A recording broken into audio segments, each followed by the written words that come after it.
Question number 7 है HCF 306 और 657 equal 9 दिया है, तो LCM 306 और 657 ज्ञात कीजिए। सॉल्यूशन देखते हैं। जैसा कि हम जानते हैं कि LCM AB into HCF AB equal to होता है A इंटू B।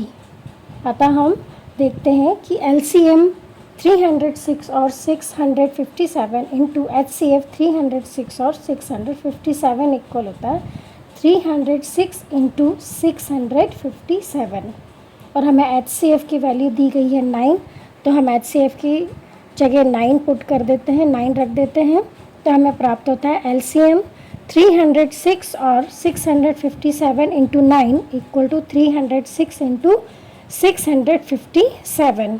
अब हम जो मल्टीप्लाई में 9 है हम उसको ट्रांसफ़र कर देते हैं तो वो डिवाइड हो जाता है, तो हमें प्राप्त होता है LCM 306 और 657 इक्वल टू 306 इंटू 657 अपॉन 9।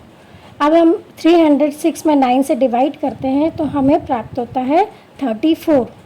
इस तरह हमें LCM प्राप्त हुआ 34 इंटू 657 और 34 इंटू 657 हम मल्टीप्लाई करते हैं तो हमें प्राप्त होता है 22,338। अतः अभिष्ट LCM 306 और 657 होगा 22,338। क्वेश्चन नंबर 7 का अथवा देखते हैं। व्याख्या कीजिए कि 7 इंटू 11 इंटू 13 प्लस 13 और 7 into 6 into 5 into 4 into 3 into 2 into 1 plus 5 भाज्य संख्याएँ क्यों हैं। सॉल्यूशन देखते हैं।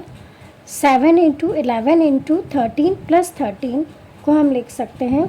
13 यदि हम कॉमन ले लेते हैं तो हमें प्राप्त होता है 13 इंटू 7 इंटू 11 प्लस 1 और 7 इंटू 11 होता है 77, तो हमें इस तरह प्राप्त होता है 13 इंटू 77 प्लस 1 और 77 प्लस 1 होता है 78, तो हमें प्राप्त हुआ 13 इंटू 78 जो एक भाज्य संख्या है।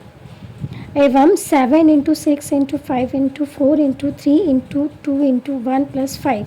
अब हम इसमें से 5 कॉमन ले लेते हैं तो हमें प्राप्त होता है 5 into 7 into 6 into 4 into 3 into 2 into 1 plus 1।